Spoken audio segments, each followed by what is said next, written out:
go straight to the thing. So England found a way last night, and I'll quote which paper? I was watching Sky this morning, and the paper said Southgate kittens for 120 minutes, but then turn into lions in the shoot.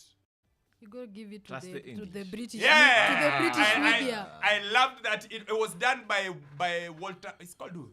Walter Samuel of the writers. Really big writer, and he said England kittens for 120 minutes, but they turn into lions in the shootout. So England are through to the semi-final.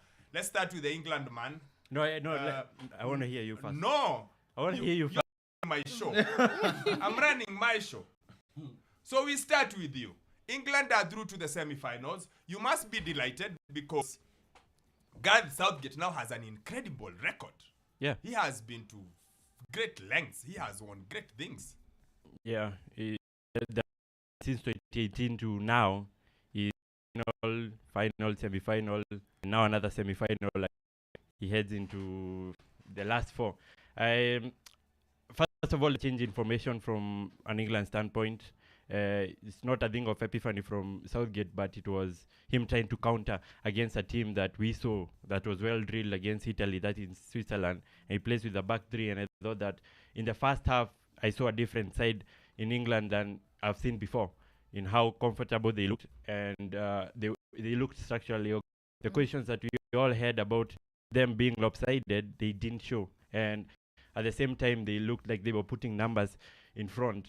So on that point, I thought they played well in the first half. But then the second, all about controlling the game was a bit difficult for them, and they dropped into a shell. They didn't concede there, but they conceded in the 75th minute. And it was good reaction again from England going down. And Southgate has always had these questions around him about him making substitutes or not. And he drew in the hammer there, and he took out a defender, Ezri Konsa, and he brought in attackers. And as that has been the story about England so far, they come up with moments, individual brilliance. And that's what we saw yesterday again. Bukayo up with a big goal. And extra time, I didn't think that there was anything to talk about in the extra time apart from Harry Kane crashing into the... And another good substitution again from Gareth Southgate, taking off your national goal scorer and bringing on Ivan Toney, who's really well for the penalties. And so them scoring and looking so perfect in the penalty shootout, I think that's a huge credit to Gareth Southgate. I have a question. Let's move this conversation forward. England are through to a semi. Fantastic. England looked organized and they looked comfortable in the England had their first shot on target came with the Bukayo Saka. One shot on target. Yes. They looked comfortable in that formation compared to what we saw with them. The first shot on target came in the 80th minute. That's 80th minute, yes, by Bukayo Saka. First shot on target. Yes. Honestly, when I saw this starting 11, I was like, this guy is trying to force too much into this starting 11. He put too much attack. Use the back three. How many times have we seen Southgate using a back three? A lot. 60%. It's his go-to lineup when he's scared. And that's what he started with from 2018 and huge successes that have come up with he's it. always played with a back three. Yeah. The surprise went to a back four because he felt he needed to accommodate more people. Yeah. So he's always played with a back yes. three. He's 60% of his games yes, are of his with game. the back three. Yes, and most successes. They are the highest win rate with the back three. And it made sense. Let me defend him in this sense. It made sense by losing Gehi and bringing in Konza. It made sense to be more solid. Yeah. So a back three makes more solid. You've got Kyle Walker's pace to come, and then you've got Stones, and then you've got Konza. It's new-ish, so it's good. And then you've got Saka dropping and Kieran dropping. Yeah. And so defensively, it makes you solid. So you sacrifice something. It's a safe way to play. Yeah, and also... The Swiss went at the end, so you're like, let me be safe. Yes. So I agree the safe bit. Yeah, and they were matching Switzerland who play. But all in all, I thought their creativity was kind of chopped off in that manner when they had that kind of defense, that back three, because in the middle of the park, yes, Rice and Rice did some things, but you could just see the tree of the midfield just quite there yet, because it was Harry Kane at the top, then Bellingham and Foden. Bellingham and Foden as 2 10s. Yes, but somehow you could just see something wasn't just quite working right, because the Swiss were quite perfect with their midfield, because they made sure that they were there. They were blocking the midfield area, because that's why I think maybe England were trying to get through, and they really couldn't get through. Like you said, the first shot on target was in the 80th minute. It means that this team was quite drilled. We saw the performance they had before England, and we saw that this team can hit you on the counter. They are really well. They know how to press. They know how to absorb the pressure from, especially in the first half. We saw how the English were really trying to pressure on the Swiss, and they were so calm. Especially, kudos to Saka. That guy is a good, really, really good captain, because as much as they weren't really playing at their best, they were able to absorb the pressure that the English were really trying to put on. And that's what I saw. Yeah, I just disagree. I just want to agree with Sammy on something. To be fair, I thought with that formation, England looked much better. From the past game I've watched, that was the game at least they looked in control with the ball. There was ease movement of the ball. They looked better. As much as maybe going forward and attacking wise, it wasn't working, but they had the control in the game. Again, they depended on individual brilliance to win that game. Swiss had opportunities. I think they had two or three opportunities to kill off the game, but they couldn't. Again, Akanji, that was a very, very poor penalty. Very, very poor penalty. About how England were bad, it's actually how the Swiss were really. Their structure was perfect.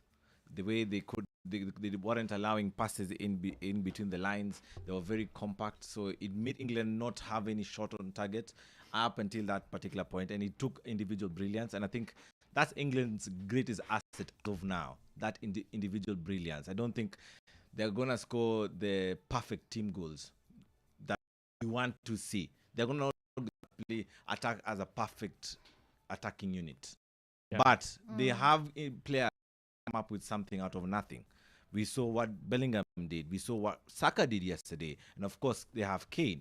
So heading into the semi-finals, I just think all they just need to do is just not concede, and for sure get something up front. I think the Swiss gave England too much respect. I think if they come out and play against them the way they came out and played against Italy, just find your play. Yeah. I think the game is slightly different. But then when you're playing the English, it's like when you're running against Mo Farah. You run against him and you run against the press and everything that is saying. Yeah. I just felt like the Swiss they had too much respect. They had too much respect, and I didn't think it helped them. I thought, have a go. Lose, but have a go. Not going the way they played versus Italy, or they played in the group stages. Yeah. And then they made subs that were I understand putting out Ndoye, but when you remove Mbolo, who's your out ball? Who's your 9 in the box? Yeah. They ended up with Shaqiri. I don't know whether it was a false 9 or a false left or whatever it was. I just didn't get it. So I just felt like they a lot of it, which happens a lot where England is concerned. Their teams, when this game was pretty certain England would go through. In fact, I tweeted yesterday when I thought, especially in the first half of extra time when the Swiss passing the ball around, I said the Swiss are playing for penalties. They are going to lose this. They are going to lose it because the English maybe have the best ever group of penalty takers ever, yes. I think ever in their history. Yep.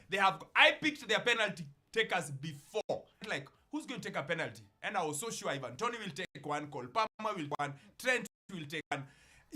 Bellingham was so sure who's going to, because they have those kind of players. I felt like the Swiss were too respectful.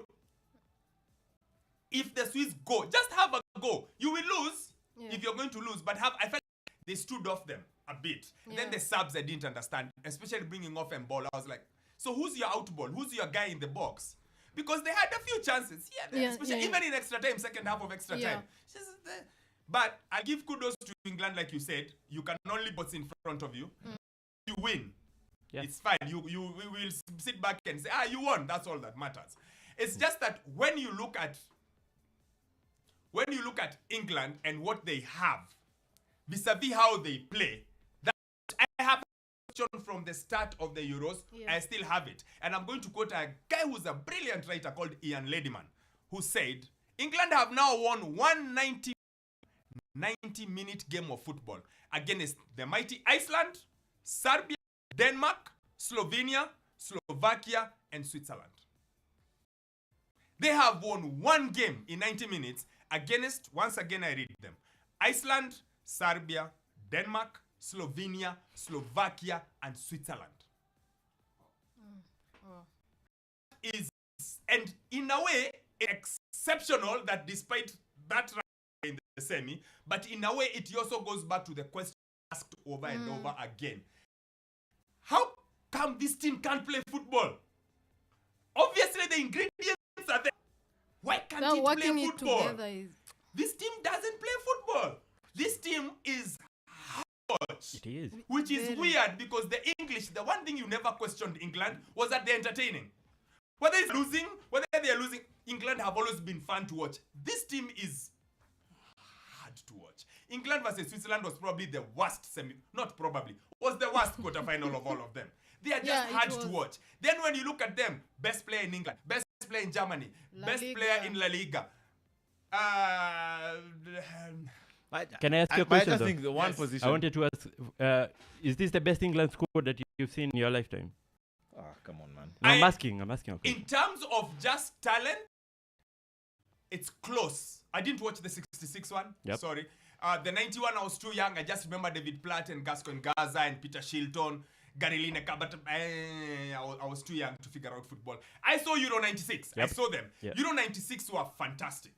But I think man for man, this might have better talent would I say that?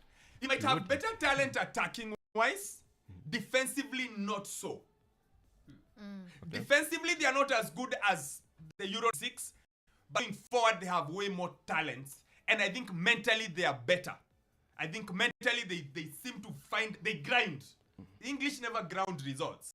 The best English team actually might they never ground. They disappointed. No, they never used to know how to grind. Like when things are not going well, and they find ways to and squeak and win a game. Squeak and that's not England. England used to be, if they fall apart, they fall apart. They fall apart completely. Maybe the World Cup '98 might have been the best English team because they could play off the park. The one Beckham did the funny thing was Neville and Sol Campbell. Maybe that one might be better than this one. This one it's just that it's supposed to be the new generation, and they have all looked so good in their respective clubs individually, because they are best player in Germany, best player in La Liga. They are both English. You're like, it didn't happen. It never happened before. Okay. So, and that is why I feel like for the so-called talent they have, they are just not getting going. I watched Spain with a different eye when you told me, listen, don't compare them to the pass them to death team. Yep. Just watch them as they are now. Like, I know what you mean. Yeah. I can see Germany despite their shortcomings. Yeah. I watch this team, and the only team that is like this team at the Euros is France. Yeah. A team that just doesn't get going. Like the English just But don't you think they are suffering from the same problem? They don't have a proper number 8. A number 8 who can control the game for them, dictate play for them. Who? France and England. No, England should have, in theory at least. You've got Declan Rice, you've got Phil Foden, you've got Jude Bellingham, you've got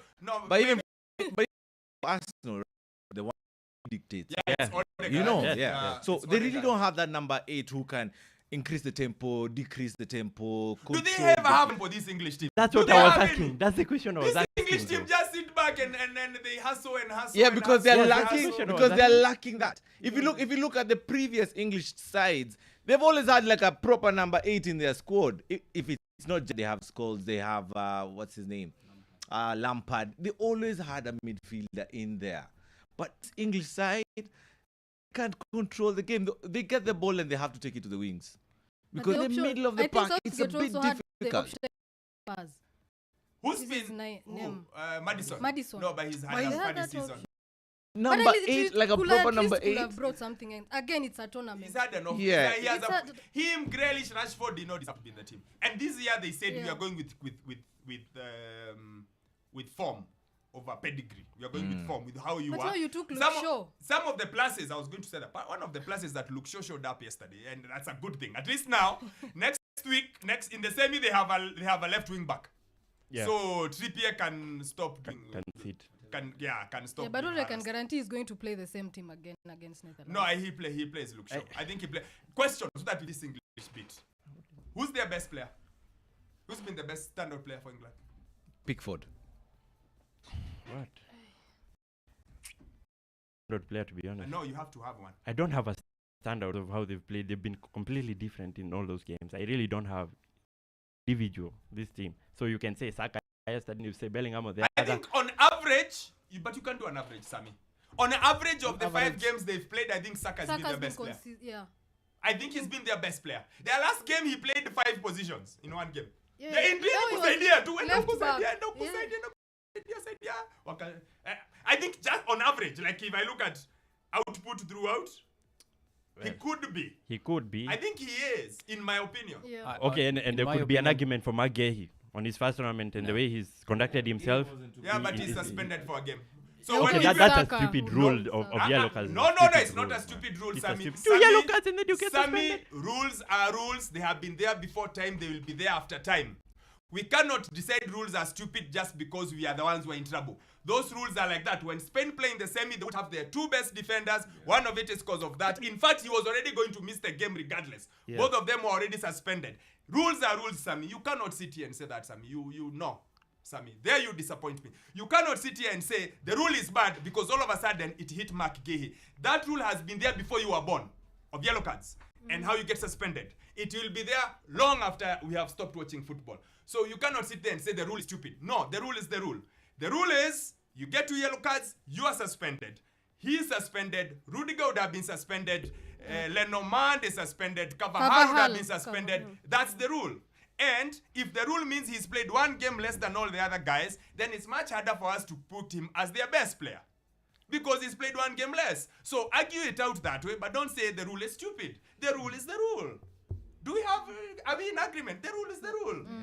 The rule is the rule. It's like saying, oh, penalties are bad just because your team got a penalty. Or the offside, the automated offside is bad. Like the Danes tried to tell us. Because of the offside of the toe. Is the offside. Yeah. We can't argue over, we can argue whether it was a yellow card or not. But we can't argue with the rules say, if you get 2 yellow cards, you miss the next game. But for the final, we clear everything. Is it for the final or the semi-final? Which one do we clear? It should be. There's a place where you clear all the cards. Yeah. Yes, there is. Yeah, there is. I'm not sure it's the semis though. Now, I said I don't know which one. I said I don't know whether it's semi or the final, but there's a stage where they clear all the cards. Whether it's the semi, I don't know which one. But there's a place where they clear all of them. But you can't say that.